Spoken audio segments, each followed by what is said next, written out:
Seja muito bem-vindo ao Cast do CEO. Cast do CEO, o meu podcast, o seu podcast, é o nosso podcast. Um podcast focado para você, empresário. Você que está nas trincheiras no dia a dia, lutando, vendendo, lidando com colaborador, aprendendo sobre imposto e uma série de outras coisas que são desafios que muitas das vezes nós não aprendemos na escola, né? Na faculdade, nós não aprendemos em lugares como esse. E nós estamos no nosso 5º episódio, então eu quero que você também que está aqui nos acompanhando pelo YouTube, Spotify, entenda que esse é o nosso 5º episódio, que você pode acompanhar os outros episódios seguindo os nossos canais. Então, aqui no YouTube, no Spotify, fica geralmente o conteúdo mais longo, onde você consegue acompanhar na íntegra todo o material, mas diariamente lá no nosso Instagram, @plataforma do CEO, a gente publica lá cortes. Então, talvez aqui no conteúdo mais denso você às vezes queria ver algum corte específico, e lá no nosso Instagram existem esses cortes. Então, eu quero convidar para você que não é inscrito no canal, se inscreve aqui no YouTube. Você que quer acompanhar os cortes ou os melhores momentos do nosso podcast, você também pode encontrar lá pelo nosso Instagram, tá? E hoje eu tô aqui do lado do Galego, né? A gente quer falar um pouquinho de como é que foi alguns momentos importantes do nosso último episódio, o nosso 4º episódio, e que foi inclusive com o Galego, né? Só que hoje ele tá na posição inversa, né, Galego? Hoje eu mudei de lado, vim pro lado bom da mesa. Hoje ele veio pro lado de quem entrevista, né? A parte de quem incrimina. Eu tô aqui muito à vontade. Que ótimo. Fiquei muito orgulhoso, muito lisonjeado do 4º episódio ser com uma atividade que às vezes não é tão vista, né? Que é a representação comercial. Excelente. E pude mostrar um pouquinho da maravilhosa profissão que é representante. Perfeito. Seja bem-vindo, Galego. E nós vamos falar muito hoje sobre empreendedorismo, sobre negócios, enfim, a gente tem um convidado muito especial. Muito especial, tem muita história. Mas antes da gente entrar no convidado, o que as pessoas falaram para você, o Galego, do último podcast? O que você teve de feedback? O que você sentiu? Teve algum momento que você falou, puxa, Rafa, acho que tem isso aqui que é legal da gente compartilhar? Fala um pouquinho pra gente, Galego. Repercussão foi muito boa, né, junto a representantes. Ótimo. A receptividade junto a clientes, a representantes, que ainda vai aumentar bastante, até comentei contigo, ainda não teve aquela divulgação tão grande de minha parte, né? Foi uma experiência riquíssima, porque aqui você fica à vontade para falar realmente o que você pensa, né? E o que você acha. Acredito eu que eu consegui passar um pouco da bagagem aí de quase 40 anos de vendas, né? De 31 como representante. Perfeito. Mostrar os maiores desafios, as questões que mais pesam, né? Por que é tão difícil no início, né? Até você transformar vários nãos em sim, você ter essa certeza, esse foco de que você quer. A resiliência, né? A resiliência é o principal, mas e você entender que sem disciplina você não vai para lugar nenhum. Perfeito. Sem disciplina, sem estudo, sem você se embasar, conhecer profundamente o seu trabalho, o seu mercado, o seu cliente, você não consegue. Espero que tenha sido elucidante, né? Elucidativo para quem estava do outro lado. Perfeito, Galego. Então, você que quer acompanhar esse episódio, então você pode acompanhar esse 4º episódio aqui no nosso canal, tá bom? Bom, então vamos lá, deixa eu me apresentar rapidamente. Eu sou o Rafael, trabalho com marketing digital, enfim, estou há mais de 8 anos gerindo negócios e fazendo com que mais empresas vendam através da internet. E o Galego, que é o nosso... Eu sou representante comercial, eu sou um auxiliar de assuntos aleatórios naquele podcast. me foi pedido para estar aqui do outro lado hoje, eu vim com muito prazer. Perfeito. Principalmente por causa do entrevistado, que nós vamos falar daqui a pouco. É uma pessoa que eu me orgulho muito da trajetória dele. O pouco que eu sei hoje, nós vamos espremer um pouquinho mais. Vamos aprender mais. Sou um representante comercial, autônomo há 32 anos e mexo com o trabalho com venda há 40. Perfeito. Né? No maravilhoso mundo das vendas. Perfeito. E com quem que nós estamos aqui hoje, o Galego? Vamos apresentar esse ilustre. Hoje ele mudou de cadeira, né? Geralmente ele está aqui do meu lado. Hoje ele está do outro lado da mesa. Né, Galego? Ele foi meu patrão. Olha. Eu fui representante da empresa da Majestic durante quase 3 anos, né? Tive a honra de trabalhar muito com ele, conhecer não só o empresário que não tem medo de desafios, mas principalmente o ser humano que está buscando melhorar, está buscando sempre se intensificar e se crescer como ser humano, né? E vários dos assuntos que vão discorrer aqui são coisas que realmente eu tenho curiosidade. Perfeito. Eu falo, você fala o nome. Não, vamos falar. Então, fala. Seja bem-vindo. Senhor Ricardo Reis. Ricardo Reis, da Majestic. Da Majestic. Aê! Tive muita honra em trabalhar contigo 3 anos, Ricardo. Obrigado, Galego. Obrigado pela apresentação, Rafael. Hoje, estando desse outro lado da mesa, é um pouco mais difícil, né? Eu fiz o briefing. Geralmente eu faço o briefing, Galego. Brief Force. Vou lá, faço tudo para deixar o entrevistado muito tranquilo. E dessa vez, o que eu fiz? Rafael, vê se tá tudo bem. Cara, ele me apertou, né? Fiquei dando uma estudada, vendo isso, aquilo. Mas vamos lá, vamos seguir com a entrevista.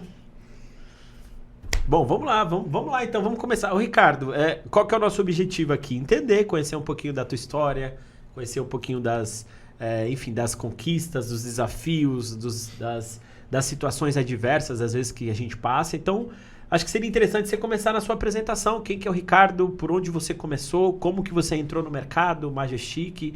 Então, contextualiza um pouquinho para nós a tua história, a sua apresentação. Eu sou o Ricardo, né? Eu trabalho na empresa há 33 anos. Conheci altos e baixos da empresa, né? E a Majestic, ela tem uma história muito bonita que começou com o Sr. Cláudio, né? Eu acho que hoje esse cast do CEO, né, esse podcast, eu vou pedir a permissão aí, com todo respeito, falar do fundador da Majestic, né? Ele nasceu em 1939 no Tatuapé, filho do Antônio Gaspar, um português, da dona Yolanda, italiana. E hoje ele, com 85 anos, né, teve uma trajetória de vida muito bacana. Uma das coisas que me levou a falar, a ter um podcast contando as histórias, foi porque o meu pai, ele tem uma história bacana, né? Que história, né? Começou com 14 anos, Galego, né? Eu acho que, como a maioria dos entrevistados começaram aqui, ele, com 14 anos, ele foi office boy, igual o Galego, né? Botou seu terninho, gravata, e depois ele foi ser assessor, ele começou a trabalhar como auxiliar de escritório na Metalúrgica Oriente. Hoje eu fui pesquisar um pouco sobre a Metalúrgica Oriente. Infelizmente, ela fechou em 2021. Né? Recente até, né? Recente. Uhum. Ficava ali em Itaquera. Exatamente. Então, é uma empresa aí também longínqua. Eu acho que desde 1966 eles existiram, né? Infelizmente, eu fui buscar alguma coisa e eu percebi que ela tinha fechado, né? Mas meu pai trabalhou lá. Meu pai, ele sempre foi um inventor, né? Ele começou a jornada dele de empreendimento com 24 anos, né? Ele teve um sócio, o Tunão, foi o primeiro sócio da história dele. Ele reciclava, comprava matéria-prima plástica, né? Reciclava e vendia. Depois, passado um tempinho muito breve, ele desfez a sociedade e começou uma outra sociedade com o Roberto, que era irmão do Tunão. Da mesma forma, comprando material plástico e revendendo, né? E nessa, o que ele fez? Como ele entregava material plástico em algumas empresas, ele percebeu que algumas delas faziam uma mangueira de polietileno, né? E ele sempre foi uma pessoa idealizadora, fez um curso de projetista de máquinas, né? E naquelas indas e vindas, ele copiou aquela máquina mentalmente, começou a desenhar uma máquina, comprou um motor de um carro importado, né? O câmbio de um carro importado, comprou uma rosca e cilindro, né? num teórico ferro velho e montou sua primeira máquina de plásticos. Então, além de ele comprar e vender, ele começou a industrializar. Desfez essa sociedade com o Roberto, né? E naquele momento ele chamou o sócio, o cunhado dele, o irmão da minha mãe, né, para trabalhar junto com ele. O início de uma sociedade que exigia muito investimento, né? O sócio vendeu uma geladeira que ele estava se preparando para casar e investiu na empresa, né? E isso tudo foi na casa do meu pai, do meu avô, desculpa. Uhum. Né? Meu avô tinha um quintal, era uma casa onde é o metrô Tatuapé hoje, e começaram a reciclar, compravam material plástico, reciclavam, né? E além do mais começaram a fazer mangueira de polietileno. Então, quando a gente fala de mangueira polietileno, ponta vermelha, ponta azul, ponta amarela, isso se iniciou lá atrás, em 1968. Com a extrusora MacGyver. Exatamente, do seu Cláudio. Que show de bola história. Depois, o que aconteceu? Eu estava conversando com meus pais na semana passada, onde eu queria colher mais informações deles, né? E o que aconteceu? Naquela época se tingia o plástico com negro de fumo, em pó. Existe hoje ainda. Uhum. Era tanta sujeira na casa da minha avó, eles saíam preto de lá, né? E depois o que acontecia? Carregava um caminhãozinho, isso, sujava a rua, sujava a calçada, até o dia que minha avó falou, poxa, chega, vocês já começaram, né? Só que aqui não dá mais. Daí eles saíram de lá, foram para a rua Itapura, né? E de lá foram para Vila Matilde, onde realmente a Majestic começou a criar uma estrutura. E eu acho que foi em 73, 74, ele acabou mudando a sede para Rua Majestic, número 77, em Cumbica, em Guarulhos, onde estamos até hoje lá. Legal. E Ricardo, curiosidade aqui, a rua já era Majestic ou se tornou Majestic por causa da empresa?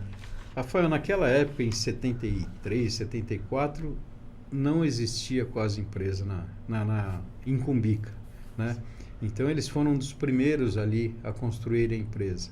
E tinha uma rua de terra, isso, aquilo, foram na prefeitura e exigiram, né, pediram que a rua fosse O nome da empresa. o nome da empresa. Olha De que onde legal. vem o nome Majestic? Qual a origem? Antes, o Galego, existia a Ipanema, depois eles trocaram o nome por Metrópole, e até hoje eu não sei, eles também não lembram, não se recordam. Foi muito feliz, né? viu? E surgiu o nome Majestic, né? De majestade. Perfeito. Foi muito E feliz. ficou um nome original, com personalidade, com uma pronúncia curta, né? Enfim, Sim.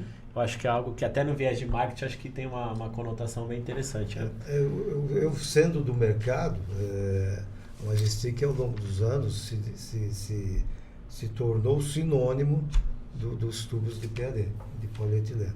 Quando você fala em tubo ponta azul, ponta vermelha, ponta amarela, em muitos anos você não falava, você falava o fabricante, Majestic. Tubo Majestic azul, tubo Majestic ponta vermelha. Não que eu acompanhei, mas como era do mercado, eu verificava muito isso, né? E eles começaram assim sem preparação nenhuma. Inventou lá uma extrusora e foi embora. E eles criaram, a máquina, o senhor Cláudio criou a máquina então que faria a fabricação até então. Rafael,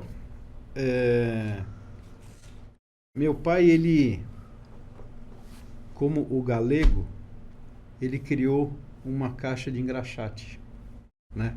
Ele queria ser engraxate. O que ele fez? Ele criou a caixa de engraxate mais linda do mundo. Só que, de repente, ele não foi para frente porque ele não gostava de vender, Uhum. né? Quando ele criou essa máquina, né, vendo essa máquina em outras empresas, né? Uhum. cara, ele tinha uma visão diferenciada, Com né? certeza. E com esse curso de desenhista mecânico, ele chegou, criou a máquina, né? Uma máquina extrusora não é fácil, né? Sim, Você- eu não imagino. É? Como Cara, que... isso E isso nós estamos falando ali em 68, 69, galera. Então já tinha uma Né? habilidade criativa e uma percepção de modelar uma máquina, enfim, construir a própria. Já era algo diferente, por né, isso que eu galera? falo que as histórias têm que ser ditas, têm que ser escritas, têm que ser faladas.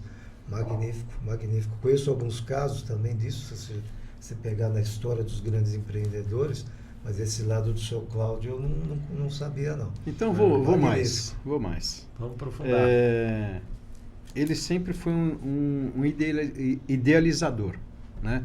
Ele ia numa feira, foi feira da Alemanha, mesmo feira interna aqui no Brasil, ele olhava alguma coisa que ele idealizava, chegava na empresa, ele fazia, né? Você ia, ele estava trancado na sala dele, desenhando, daqui a pouco saía alguma coisa, né? E essa coisa, saía um produto, e esse produto, né, gerava retorno para a empresa. Uhum. Né? Só para você ter uma ideia, ele comprou um sítio, né? O sítio tinha uma casinha de caseiro, né? Era um sítio no interior de São Paulo. E lá ele falou, poxa, eu quero fazer aquele sítio lindo, maravilhoso.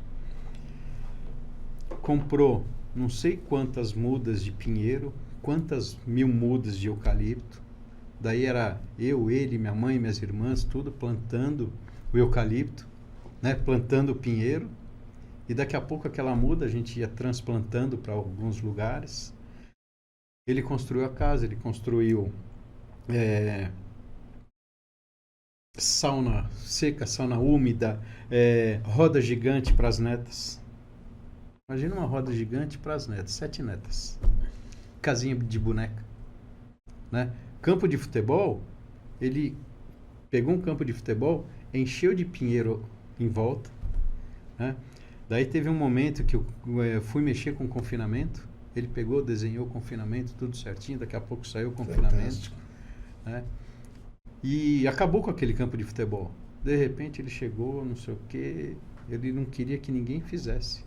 Ele foi lá construir um campo society com aquela grama esmeralda, era fechada, irrigação automática. Então, esse é o seu Cláudio, né? Idealizador, ele bota um negócio na cabeça, não tem quem tire, ele chega, desenha e realiza. O principal para ser um grande empreendedor, ele tinha primeiro que era a vontade de empreender, né? Mas essa capacidade de pôr a mão na massa, realmente eu estou fascinado com essa característica dele, né? Porque é o que diferencia muita gente, né? Mas ele não tinha jeito para venda. Ele nunca foi muito vendedor, o Galego. Ele sempre, o negócio dele sempre foi interno na parte de indústria, né? Então, o que você vê hoje de indústria, é lógico, eu trabalhei durante muitos anos dentro da indústria, então era uma miscelânea, né? Mas ele chegava, idealizava alguma coisa e botava para funcionar, né? Então, de uma feira, de uma coisa que ele chegou, não tirou foto nem nada, mas ele filmou, né, com a própria mente, né? E de repente saiu uma máquina fantástica, um novo produto. Mas ele se preparou depois, né? Você falou que ele ia em feiras, ia estudar o mercado dele, é lógico, né? Sempre estudou o mercado, né? Mas o que ele sempre gostou foi de realizar, de construir. Tá no operacional, é ali, né? Exatamente. Na operação mesmo. Então, quando você fala assim, eu quero...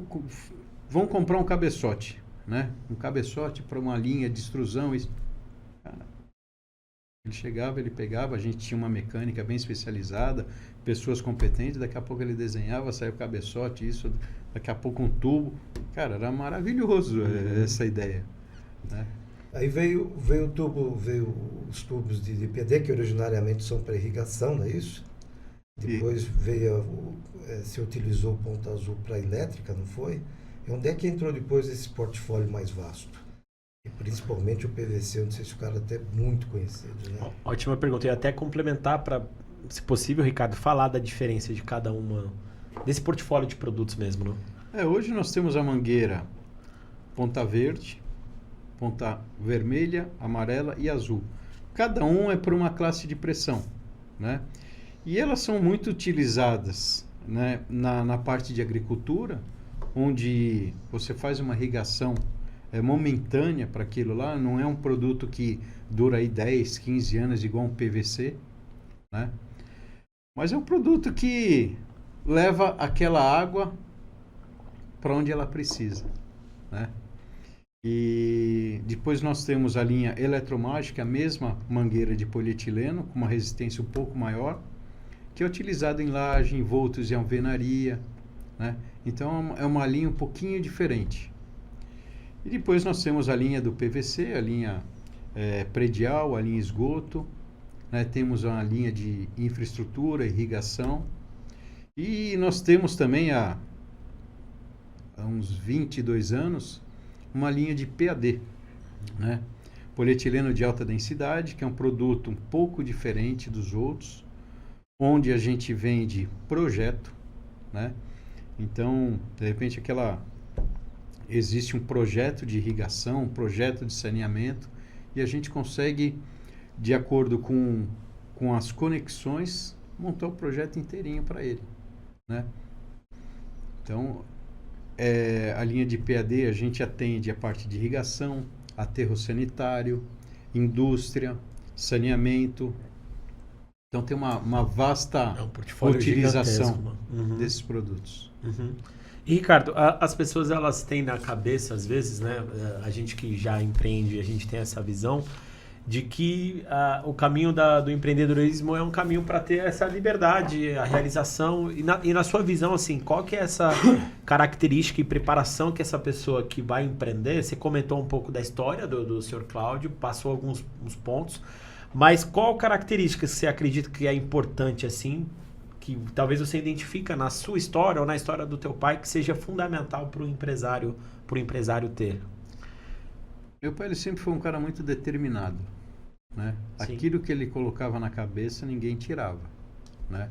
E isso eu vejo como uma das características bem fortes de uma pessoa que quer empreender, né? Ela tem que conhecer onde que ela quer entrar, né? O mercado que ela quer entrar, se instruir de pessoas interessantes, em pessoas boas, né? Que têm de repente o mesmo propósito que elas. E uma das coisas que eu vejo hoje, qualquer pessoa que quer fazer qualquer coisa, né? Ela buscar pessoas que ajudem ela a criar um plano de negócios, né? Isso eu acho que é primordial para você entrar e começar um negócio. É ali que você vai ver a parte contábil, a parte de marketing, quem são seus clientes, né? Dentro de um plano de negócios, uma das coisas também primordiais que eu acho que qualquer empreendedor tem que ter uma visão muito, muito clara sobre o demonstrativo de resultado, né? Então, é um demonstrativo onde você vê todas as suas despesas, suas receitas. Então, ali onde você mexe um pouquinho para lá, um pouquinho para lá, você tem um resultado positivo ou negativo, né? E o fluxo de caixa, para ver se teu negócio dá certo ou não dá certo, né? Então, acho que antes de começar qualquer empreendimento, eu acho que a pessoa tem que ter um conhecimento, né? Fazer um plano de negócios para não se trepar depois. Se a gente pegar um tempo atrás, eu acho que era um pouquinho mais fácil, né? Acho que na época do meu pai, por mais que ele tenha criado alguns mercados, né? Eu acho que era um pouquinho diferente das regulamentações, né? A pressão de governo, a pressão de grupos de trabalho, que nem hoje nós temos as FAMAs que cuidam da parte do PVC, você tem uma BPE que cuida da parte do polietileno de alta densidade, né? São entidades aí que de repente elas te fortalecem, te mostram, mas também que tem alguns obstáculos que elas te colocam, né? A questão do mercado, você que mexe com várias gamas, Vamos falar do PVC, que é para saneamento, PAD que pode ser para saneamento grande, para aterros, né? Como é que vocês foram se adaptando a essas mudanças de mercado? Porque você teve os anos 70, que existia o preconceito, muita gente achava, eu lembro, eu era criança, né? No final dos anos 60, começo dos anos 70, já fui criança. E os vendedores de PVC, eu lembro bem que a minha avó morava perto de materiais de construção, eles andavam com os tubos de PVC nas costas sob o preconceito do pessoal que fazia as instalações, os pedreiros, as empreiteiras, que era a manilha. Nunca que vocês vão usar isso, um plástico no lugar da manilha, né? A questão do PAD mesmo, né? Que era uma coisa bem mais rudimentar, e você começou a ter irrigação com muito mais áreas maiores, né? Por causa dos tubos, da evolução. Como é que vocês foram aprendendo com erro, com acerto? O que você acha que foi determinante nessa reinvenção? Que é uma eterna reinvenção, né? Perfeito. A Majestic, ela é especialista em extrusão de produtos, tá? Extrusão nada mais é do que um processo contínuo, né? Fazendo ali um tubo redondo, um tubo quadrado, né? Fazendo um forro de PVC, né? Tudo isso são processos contínuos. E a Majestic, ela se especializou nisso. Ela entrou na parte de PAD através do mercado de telecomunicações que estava se iniciando, né? Era um tubinho ali de 32 milímetros, 40 milímetros, que ele protege o cabo de fibra ótica, né? E isso daí teve uma explosão de consumo Sim. muito grande. Só que você tinha uma ideia que aquele prazo era curto, né? Então, o que nós começamos a fazer ali dentro? Vamos continuar com essa parte de telecomunicações, mas vamos buscar a linha de saneamento, a linha de aterro, a linha de indústria, né? Então, eu comecei a mesclar. Muitas empresas que investiram muito na parte de telecomunicações, quando brecou a compra, muitas empresas fecharam, né? E naquele momento a gente já tinha diversificado um pouquinho mais, buscando outros mercados. E até nos anos 80 nós tivemos a abertura do final dos anos 80, né? Era um mercado fechado, né? Um mercado completamente nacional, né? Existia só a Zona Franca com algum outro produto que era montado com... Na verdade era montado como vinha lá de fora, com os principalmente computador, né? Que eu lembro bem, o Cobra, computadores que era Computadores Brasil, né? Na verdade vinha montado de outros países e ia para a Zona Franca para pegar a isenção. Sim. E no final dos anos 80 teve a abertura do mercado com a eleição até do Collor, né? Onde ele chamou o carro de carroça, e teve uma abertura grande de mercado, de grandes importações. Como é que foi a atuação de vocês nesse tempo, com outros desafios, com concorrentes de fora, com tecnologias diferentes? Como é que deu medo? O Galego, eu estava começando nessa época. Pergunta, né? É que você entrar nisso. Eu estava entrando na empresa. Agora, a parte de tubo de PVC, ela tem uma vantagem que é o transporte evento. É verdade. Né? Então, dificilmente vem tubo da China de PVC, né? Tubo dos Estados Unidos, não vem, né? Então, isso protegeu muito o nosso mercado, né? Por quê? Porque o transporte custa mais, às vezes, mais caro do que o próprio produto. É uma mudança maior. Então, foram algumas tecnologias. Foi. Algumas não, teve muita mudança, né? Teve muita mudança. Poxa, que show de bola. História interessante. Mas e quando você entrou no negócio na década de 90? 91. 91.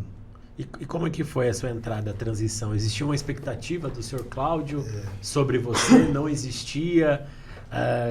Essa passada, entre aspas, de bastão, né? Vamos usar esse termo, era programada? Qual que era o teu intuito nesse momento, Ricardo? Eu acho que a expectativa do pai com o filho sempre tem. Né? Em 87 eu entrei no Senai né? Técnico em plástico. Tenho grandes amigos até hoje. A gente tem um grupo lá de amigos do Senai, né? Trago no coração vários deles, né? E em 91 eu entrei na Majestic, na parte de fábrica. Tirava tempo de máquina, isso, aquilo. Daí eu comecei a entender um pouquinho mais de formulação pela base que o Senai me deu. E eu fui me instruindo, fui buscando conhecimento. E o meu pai sempre, a expectativa dele foi que eu sempre me formasse engenheiro, né? Fiz engenharia por 4 anos. Eu acho que mais por uma vontade dele do que minha. Passei, acho que durante esses 4 anos, passei por 4 faculdades. Eu achava sempre que o problema era a faculdade, né? Mas, na verdade, era eu. Contraface, não, argumentos, né? E acabei abandonando engenharia depois de 4 anos, né? De lá para cá, eu sempre acreditava que a Majestic um dia ela podia ter um sucessor, né? E no caso do meu pai, era eu, né? Eu tenho 2 irmãs, uma mora nos Estados Unidos, outra é arquiteta, nunca se interessaram muito pela empresa, e eu, há 33 anos, corre Majestic na veia, né? Teve um momento que acho que foi uma mudança na minha vida, quando eu assisti um vídeo do professor Marins, né? Eu fazia às vezes algum curso fora, né? Elaborava, depois passava para os líderes da fábrica, e naquele momento eu peguei esse vídeo do professor Marins, onde o título era o seguinte: você acha que está seguro na sua empresa? Bom, cheguei, preparei o cursinho, a palestra para eles, tudo, não sei o quê. E quando eu estava fazendo aquilo, eu acho que veio um choque muito grande, né? Porque eu tinha toda a segurança, meu pai era o proprietário da empresa, tinha um sócio e tudo, né? E eu estava lá, lindo, maravilhoso, ninguém me mexe comigo, eu estou seguro no meu emprego. E aquele momento me deu um estalo muito grande que em nenhum momento você está seguro no seu emprego. Em nenhum momento sua empresa está segura, né? E aquilo lá me deu um choque de realidade. Eu fui para a área de administração, né? Então, fiz bacharelado, fiz pós, fiz MBA. E eu comecei a entrar nessa parte de administração, gestão empresarial. Foi aí que me deu muita base, né? Para enxergar muitos momentos difíceis da Majestic, onde eu tentei alertar por algumas vezes, né? E hoje eu estou como sucessor. Eu acredito que eu tenho um pouco de estrutura para segurar a Majestic. Eu tenho pessoas interessantes, né, com 50 anos de empresa, que me dá uma base, me dá uma segurança, né? Então, acho que tudo isso ajudou, né? Então acho que foi um momento crucial, foi com o professor Marins. Um insight poderoso aqui em Galego. Então, estabilidade não existe para negócios, né? No mundo é a mudança, né? Então é isso. Exatamente. Não tem mais como você se acomodar, né? Uma coisa que eu sempre quis te perguntar, e o medo? Teve medo? Você Galego, tem um nível de preparo bom? O medo sempre existe, né? Você fala assim, você morre de medo? Não morro de medo. Eu acho que eu tive estrutura suficiente através do Senai para gerenciar uma empresa, então eu tenho todo o conhecimento da parte industrial. Legal. E eu me preparei, né, numa das melhores instituições em gestão empresarial. Agora, uma das coisas que eu deixo claro é que eu não faço nada sozinho, né? Eu tenho um conselho consultivo onde é espalhado as coisas boas, é espalhado as merdas que existem, né? E com aquelas pessoas a gente vai criando estratégias, criando alternativas para gerir a empresa. Excelente. Você falou, por exemplo, do preparo, né? E aí, anteriormente, você tinha falado um pouco do plano de negócios também, né? E por que eu estou puxando um gancho do plano de negócio? Porque, assim, por exemplo, para alguém que você acredita que tem uma ideia, um projeto, ou alguém que já é empresário e precisa rever algumas coisas, você teria alguma sugestão, Ricardo? Cara, por onde eu começo essa questão do plano de negócio? Eu sei que você citou um pouquinho de olhar o mercado, enxergar os mercados, chegou a falar um pouco do fluxo de caixa, etc. Mas entrando nessa questão de por onde começar, você acha que você tem, o que você consegue contribuir com essa ponta? E aí uma pergunta que eu sei que no nosso script a gente acabou deixando passar, que é a questão até da indicação da leitura, né? Se você também pode contribuir com alguma coisa em relação a esse ponto, Ricardo. Quando a gente fala de plano de negócios, eu acho que você sabe a origem do Cast do CEO, né? Que é onde nós estamos amadurecendo, estamos fazendo algumas coisas para daqui a pouco a gente apresentar um curso de empreendedorismo, né? Onde ele vai chegar no plano de negócio, né? Então, o plano de negócio ele é muito complexo, né? Então, você vai ter que ter uma pequena ideia do que é a contabilidade, né? Quais que são os impostos que incidem sobre o seu produto? Quem que é o seu cliente? Qual que é o seu produto? Né? Se o produto tem valor, não tem valor, organização, o que eu vou precisar para criar esse produto? Ou existem empresas que fazem esse produto, no começo eu vou começar a revender, né? Vou revender, vai ter preço, como que eu vou gerenciar essa empresa, né? Como que eu vou enxergar? Então, acho que o plano de negócios é um livro, né? Onde Legal. você faz o beabá, né? E através de toda essa miscelânea que você escreveu, você vai jogar para um demonstrativo de resultado, né? Quanto que eu tenho de receita bruta? Quanto de impostos incidem sobre o meu produto, né? Quais que são as despesas? Eu vou ser uma indústria, eu vou ser um comércio, eu vou ser uma revenda, o que eu vou ser? Né? Vou precisar de mão de obra, né? Vou precisar de transporte. Então, é com isso que você vai montando o seu plano de negócios e muitas vezes, né? Dentro desse plano de negócio, você declina. Porque você fala, caraca, não vai ter estrutura que suporte, né, as despesas que eu tenho aqui. Ou, com um plano de negócios bem montado, você busca até investidores. Legal. Né? Então entra até a questão do saber onde você quer chegar, né? Porque para quem não sabe onde quer chegar, meio que qualquer lugar serve, né? Qualquer caminho serve. Qualquer caminho serve. Qualquer caminho serve. Então é esse senso, o plano de negócio ele dá essa direção, então, Ricardo, por exemplo, tanto para onde você pretende chegar, mas dessa análise de onde o seu contexto está inserido. Aí você comentou sobre, para quem que eu vou vender, o que eu sou, qual que é a minha... Aí entra talvez uma SWOT, forças, fraquezas, onde que tá as pontas, então é mais ou menos nesse caminho mesmo, né, cara? Exatamente, quem são meus concorrentes? Perfeito. Né? Eu vou montar uma empresa com 100 mil se tenho concorrentes aí gigantescos. Né? Ok. Poxa, mas eu vou brigar com ele ou eu vou vender de repente dentro daqui do meu bairro?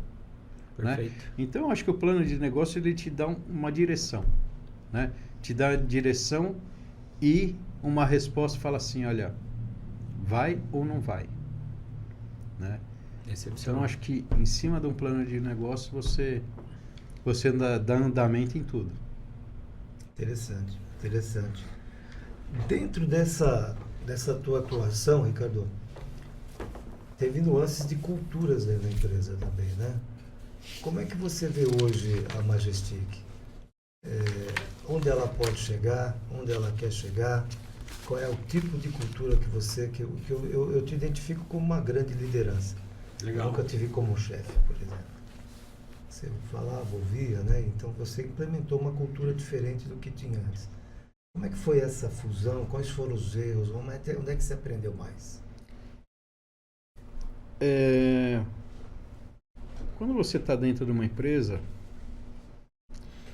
com um olhar crítico em tudo, né, você acaba distinguindo a cultura da empresa, como que um diretor age, como que um gerente age, né? E através de vários cursos que você vai fazendo, você vai criando seu ponto de partida, né?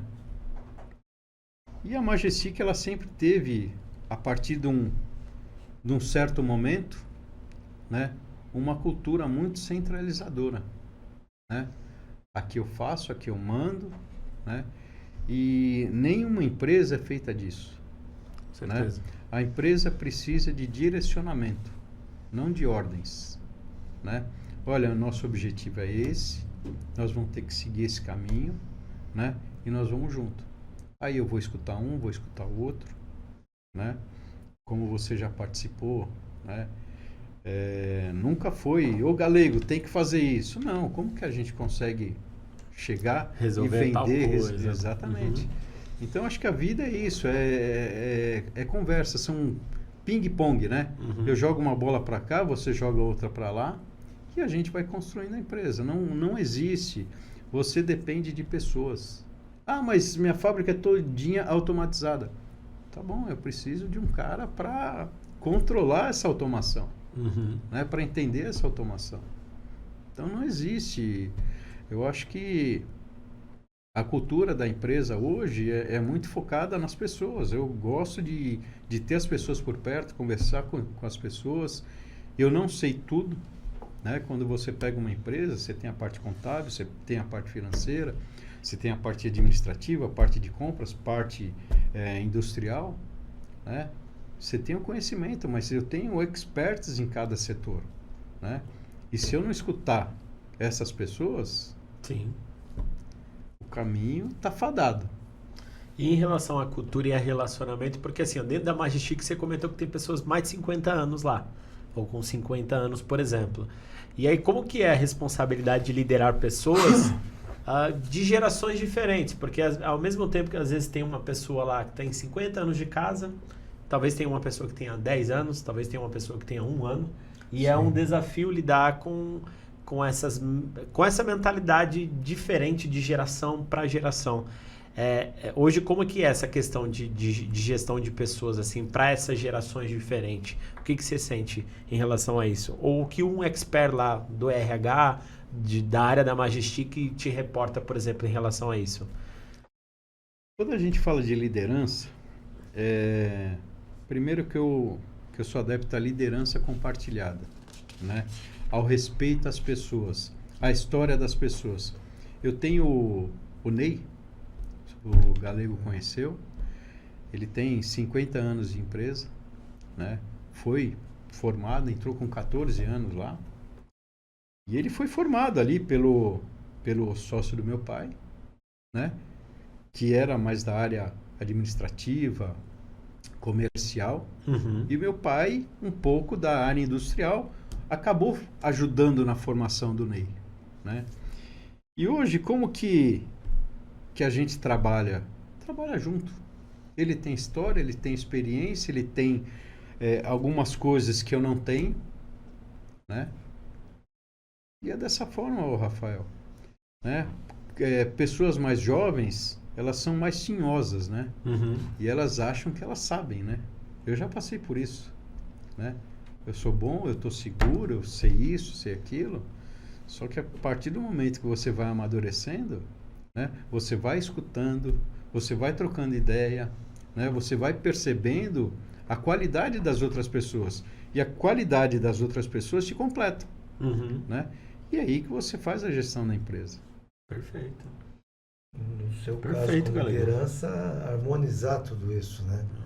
É o maestro, né? Para pegar, por isso que eu falo, se você exercer liderança, eu acho que é exercício para poucos, né? Porque você tem que saber, como a gente fala, médico, né? Você tem que consertar o carro em funcionamento, né? Então, de lidar com isso, você muitas vezes teve que talvez abrir mão de algumas certezas que você tinha e de algumas mudanças de ideia sua. Do que você, mais ou menos eu sei, mas do que você não abre mão? Do que você, no direcionamento, nos destinos da Majestic. O Galego, a integridade que eu acho que veio enraizado do meu pai, né? Sempre foi uma pessoa muito íntegra, gostava de coisa certa e, como diz o Ratinho, né? O certo não dá errado e o errado não dá certo. Né? É uma das coisas que eu busco muito. Ainda mais hoje ele, como dono ainda da empresa, estando no contrato social da empresa, ele e minha mãe, imagina a responsabilidade de você errar e sobrar para eles. Né? Então é complicado isso. Né? Se a empresa é tua, você faz o que você quer. Oh, mas deu errado. A culpa é minha. A culpa é minha. O problema é meu. Né? Vai estourar em mim. Agora, quando você é um sucessor, né, que num determinado momento mais difícil da Majestic, né, onde o sócio falou assim, vamos pedir autofalência, né? E juntou eu e meu pai, começamos a relembrar toda aquela história da Majestic, de onde veio, quem que criou, quem que inventou, quem que fez a primeira máquina, né? A única coisa que eu perguntei para ele, pai, e aí, pai, o que você quer? Ele, meio sem saber para onde ia, né? Onde que ele ia pisar lá na frente. Eu falei, pai, vamos tentar. A gente tem gente boa aqui na empresa, a gente tem um produto bom, a gente tem 50 anos de mercado, né? Vamos encarar. E aí foi, Galego. E aí foi, nós estamos até hoje. Também. Né? Eu sou testemunha disso. Existem dificuldades, né? Quando você fala numa empresa em recuperação judicial, Galego, é muito duro, é muito pesado. Você não acorda tranquilo, sabendo que aquela estrada que você vai ter naquele dia é asfaltada, cheia de árvores, bonitinha. Com iluminação. Com iluminação, né? Isso daí não existe. Só na França. Né? No Brasil eu digo sempre, né, que cada dia que você acorda é um flash. Um dia diferente. É uma rua esburacada que tem pela frente, né? Não, quando você fala assim de governos, né? Cada governo tem sua forma de gestão, a sua forma de trabalhar as empresas, né? Hoje você acorda, tem um imposto, no outro dia tem uma taxa de importação de mercadoria. Então, cara, é todo dia um flash, todo dia você fala assim, pô, e agora? Agora tem que recomeçar de novo, vamos pegar, vamos fazer conta, vamos fazer, para onde nós vamos? Né? Então, todo dia é um flash, não tem momento tranquilo. Perfeito. Mas eu vejo o brilho nos seus olhos e tá valendo a pena. Tá valendo a pena.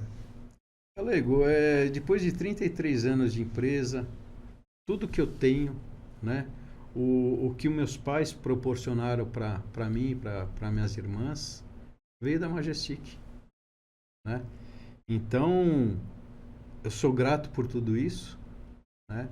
E eu faço jus, eu tento, né, perpetuar esse legado do meu pai. Né? Uma das coisas que eu estava falando com o Fran, né? Ele falou, poxa, mas você é diferente. Eu falei, não sou diferente. Né? Eu entrei porque eu quis.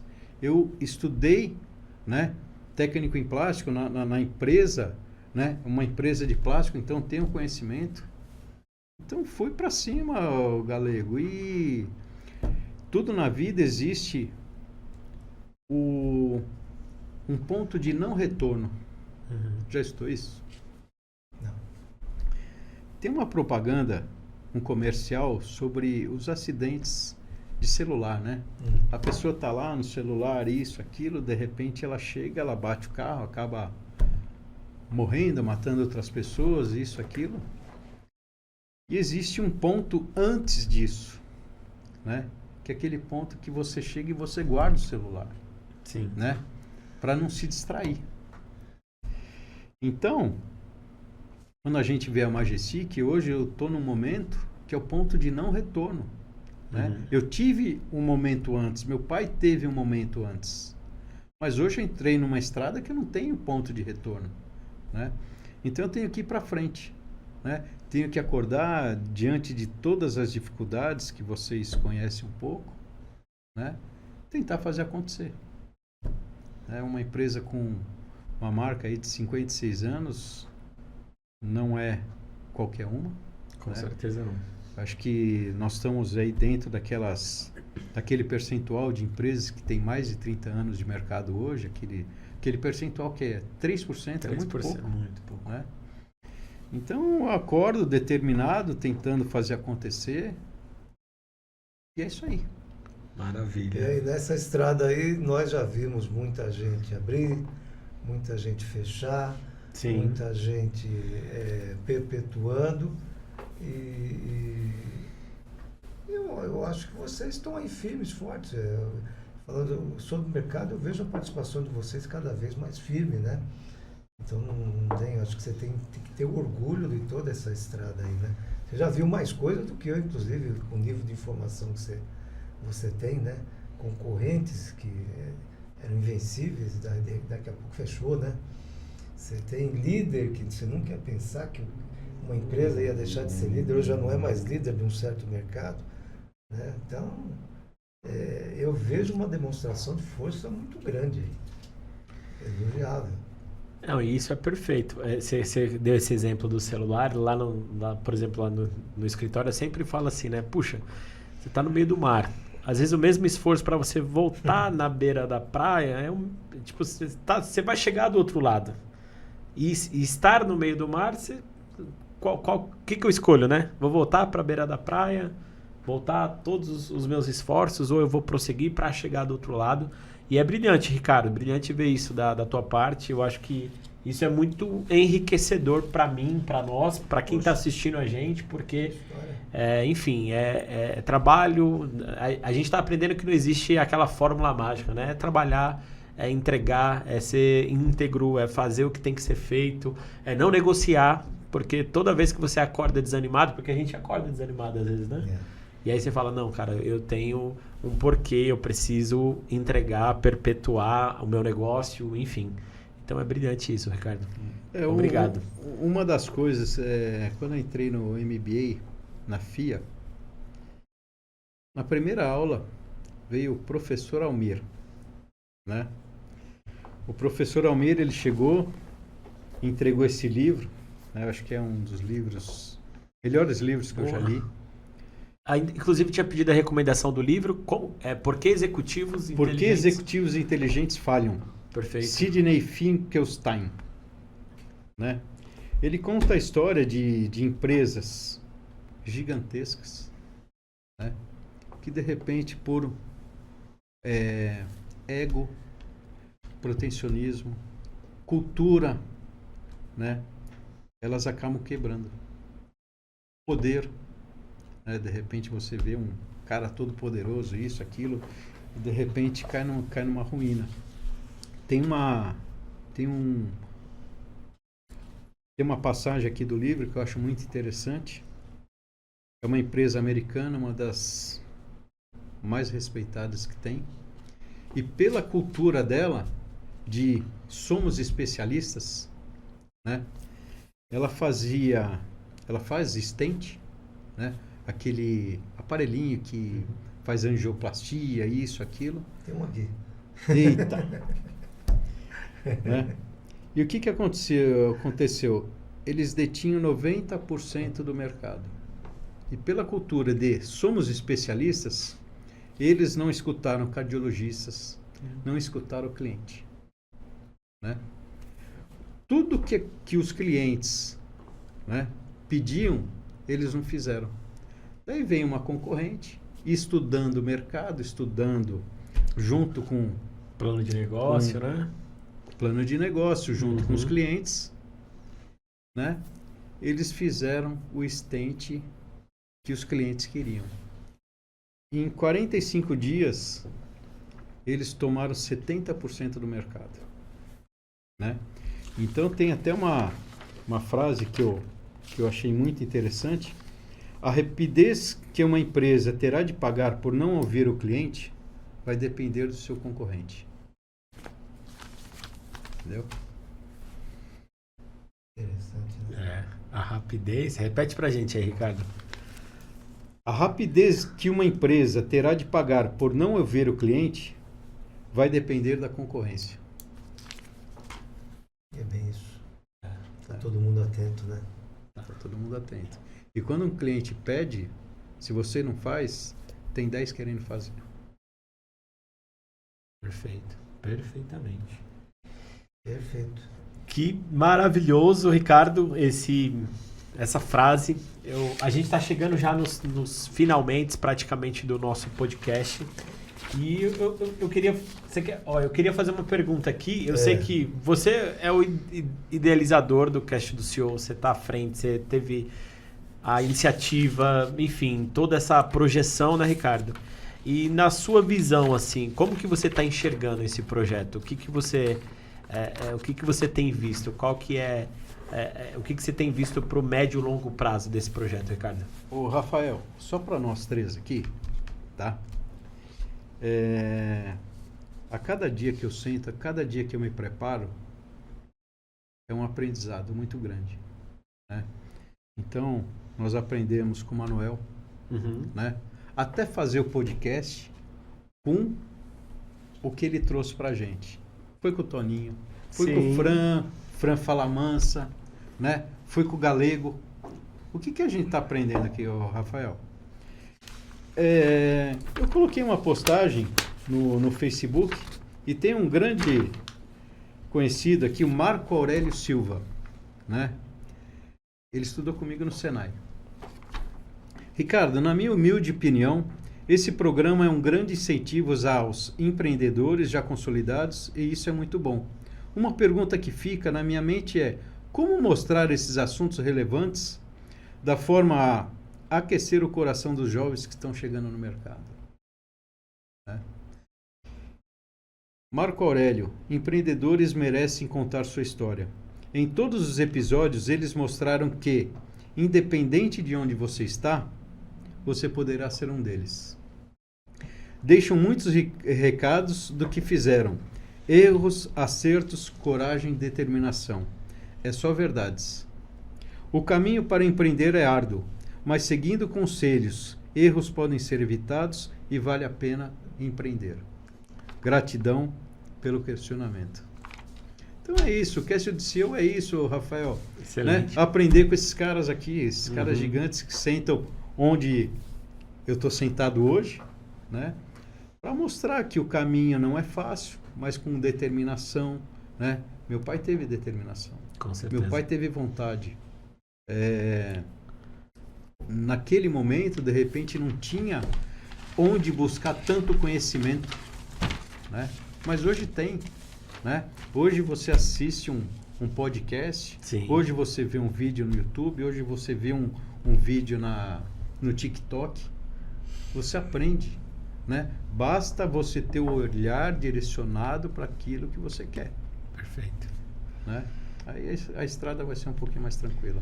Eu tenho uma pergunta um pouco, talvez fuja um pouco do que nós estamos até falando, mas tem tudo a ver. Numa época do mundo onde tem excesso de informação, o fim do emprego, se você olhar para trás, os últimos 30, 40 anos, tem pelo menos umas 500 profissões que foram extintas. Primeiro começou lá com o inspetor de qualidade, hoje a qualidade é total. Olhando a garotada que está vindo aí, onde você antigamente vivia um emprego, meu pai trabalhou na Ford quase que a vida toda. Né? O pai de um monte de gente que eu conheci trabalhou em metalúrgicas, mas trabalhou 40, 50, 30 anos. Né? Sim. Como é que você vê o desafio dessa garotada que está chegando? Como é que ela tem que ver a parte de formação num mundo sem emprego, onde talvez o empreendedorismo para mim vai ser essencial? Que luz você daria para eles? Como é que, usando um exercício de empatia? Porque eu vejo uma garotada perdida, né? A questão do home, eu não vou trabalhar se eu não tiver home, Sim. ou questões de salários, a questão de você ficar muito tempo num emprego só acabou, a questão do seu emprego amanhã não existir. Como é que você vê isso?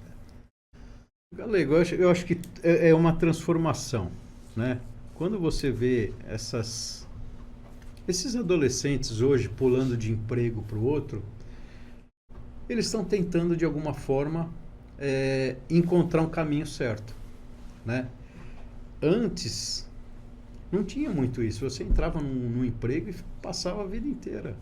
Hoje, de repente, eles estão querendo buscar um lugar onde eles se sintam bem, onde eles imaginam que eles vão crescer, onde eles querem liberdade, né?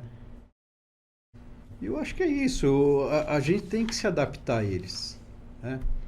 Mas se eles não tiverem a determinação de querer alguma coisa, né, ficar se desviando, hoje você se desvia por qualquer coisa, né? Quando antes você assistia um programa, aquele programa tratava determinado assunto. Hoje você está numa rede social, você está vendo 500 assuntos. Sim. Né?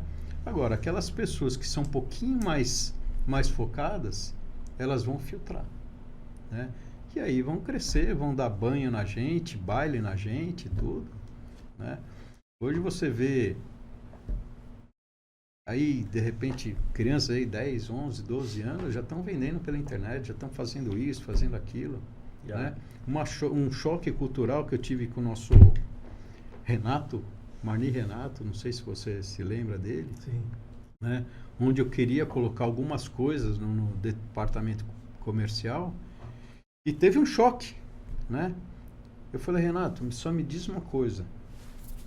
Você tem uma neta, não tem? Tem um neto de 10 anos, tudo. Você já fez alguma importação da China? Pô, Ricardo, não fiz. Sua neta já fez. Né? Pelo celular. Sim. Foi lá, comprou, vô, me dá o teu cartão de crédito. Daqui a pouco passou o cartão de crédito, passou 5, 6 dias, lá está o produto na tua porta. Né? Então, eu acho que são adaptações. Agora, a juventude tem que ter foco. Né? Eles têm que saber onde que eles querem chegar. Sim. Né? E seguir aquele caminho. Quanto mais desvios, mais longe vai ser o caminho. Sim. Eu acho que é o desafio dela também, né, galera? Por exemplo, ter foco. Como ter foco num mundo cheio de distrações, né? Exatamente. Porque o que tem de distração, querendo ou não, depende até do momento. Pô, o jovem tem que ter foco. Às vezes se abdicar de certas coisas, de certas distrações. Porque no começo não tem jeito, né? É trabalho, árduo, é renúncia, é estudo, é buscar capacitação, porque senão você não consegue ter uma estrutura para assumir um cargo de liderança, um gestor, para realizar e conquistar o que você precisa, né? Financeiramente falando, abrir o seu próprio negócio, enfim. Sim. Mas é interessante. Eu acho que o mundo está muito desafiador. Eu acho isso muito legal. Sinceramente, eu acho muito legal. É bom saber que você tem essa cabeça aberta, que você é uma liderança que vai ter que lidar com choque de gerações, como o Rafa já tinha falado, né? Sim. E eu vejo um caminho aí muito aberto para a Majestic realmente retomar o lugar dela. Aleluia. Assim seja. Bom, Ricardo, momento novo aqui no podcast. A gente já está realmente encerrando aqui, mas eu quero fazer um ping-pong com você, Ricardo. É o seguinte, como que vai funcionar a dinâmica? Para você que está assistindo, a dinâmica é muito simples assim. Eu vou fazer uma pergunta e você vai ser objetivo na sua resposta. Então eu tenho algumas poucas perguntas aqui. E aí, enfim, eu acrescentei uma pergunta aqui enquanto a gente estava fazendo, que não vai estar no seu script aí, que é a última. E vai ser bem legal. Eu posso usar cola, né? Pode usar do jeito que você quiser. Então vamos lá. Primeira pergunta, vamos lá. Um conselho que você daria para quem está começando a empreender agora? Conheça o seu mercado e busque orientação para a construção de um plano de negócios. Perfeito. Segundo, um erro que te ensinou mais do que qualquer acerto. Acreditar por muito tempo que eu estava seguro no meu emprego. Muito bom. Terceiro, Galego, vamos lá. Um livro ou mentor que mudou sua visão do negócio. Eles não sabem disso, tá? Mas num momento de transição da minha carreira, os irmãos Chiniachik, Roberto e Eduardo, esses caras transformaram a minha vida. Perfeito. Quarto. Um hábito que você atribui ao seu sucesso. Sucesso, eu acho que eu ainda busco diariamente. Meu pai teve sucesso, né? Na construção da empresa, na construção da família, né? Eu ainda estou em busca, mas tenho certeza de poder aprender com muita gente e a vontade de poder contribuir da mesma forma e com fé em Deus. Perfeito. E quinto, Rafa? Se pudesse recomeçar, o que faria diferente? Eu aprenderia a escutar mais no lugar de julgar. Perfeito. Sexto, o melhor conselho que você já recebeu na sua vida?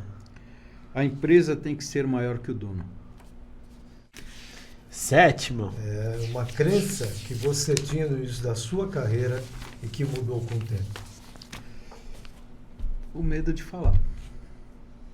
É mesmo? É. Tá Sempre vencendo. tive. Minha cabeça voava e eu tinha medo de falar. Oitavo, Galego. Uma frase ou princípio que te guia até hoje nos negócios. A mente que se abre para uma nova ideia jamais retorna ao seu tamanho original. Albert Einstein. Perfeito. E por último, descreva o Sr. Cláudio em uma frase. Agora pegamos você, hein? E uma frase só, cara? Uma frase. Porra, é meu pai, ô Rafael. Meu pai, todo respeito a ele, tudo que eu aprendi, uma boa parte foi com ele. Integridade, respeito. Ele sempre foi um cara de muito intempestivo, mas muito correto, muito leal às pessoas. Então, é isso. É isso. É isso, Galego. É isso daí, né? Ainda faltou um monte de coisa, infelizmente o tempo é pouco, né? Mas eu acho que valeu. Eu acredito também que foi bastante rico, bastante proveitoso. Você tem alguma consideração, Ricardo, para fazer final? Você quer deixar uma mensagem curta para quem está assistindo agora? Se quiser até olhar para a câmera aí, qual que é a câmera aqui, ô mestre? Ó, a sua câmera aqui, ó. Se você quisesse deixar uma mensagem agora, pensa que o Brasil inteiro vai ver essa mensagem agora. O que você falaria? Queira, basta ser sincero e desejar profundo. Você será capaz de sacudir o mundo. Uma das coisas que as pessoas, elas querem, mas elas não desejam de coração, de alma, né? Por isso que muitos se perdem por aí. Perfeito. É o processo. Obrigado, Ricardo, galera. muito obrigado. Como é lado... que foi? Como é que foi? Tá aí desse lado aí. Conta. Agora acabou. Vamos lá. Como é que foi aí? O que você achou? Cortou, né? Não, ainda não.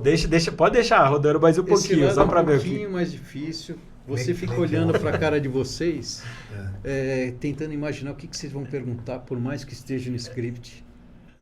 É mais complicado, cara. Eu prefiro estar desse lado. Aqui é mais confortável mesmo. Mas eu quero agradecer, Galego, por ter me auxiliado.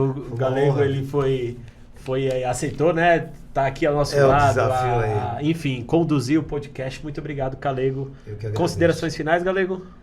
Não, foi a minha admiração por você só cresceu. Obrigado. Foi muito bom. Eu acredito muito no projeto do podcast.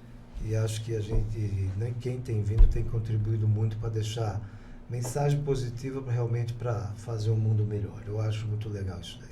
Perfeito. Ricardo, muito obrigado pela disponibilidade tua, por você ter compartilhado ainda mais a tua história. Poxa, eu que agradeço de ser convidado aqui nesse podcast. Né? Obrigado, João. Obrigado, João.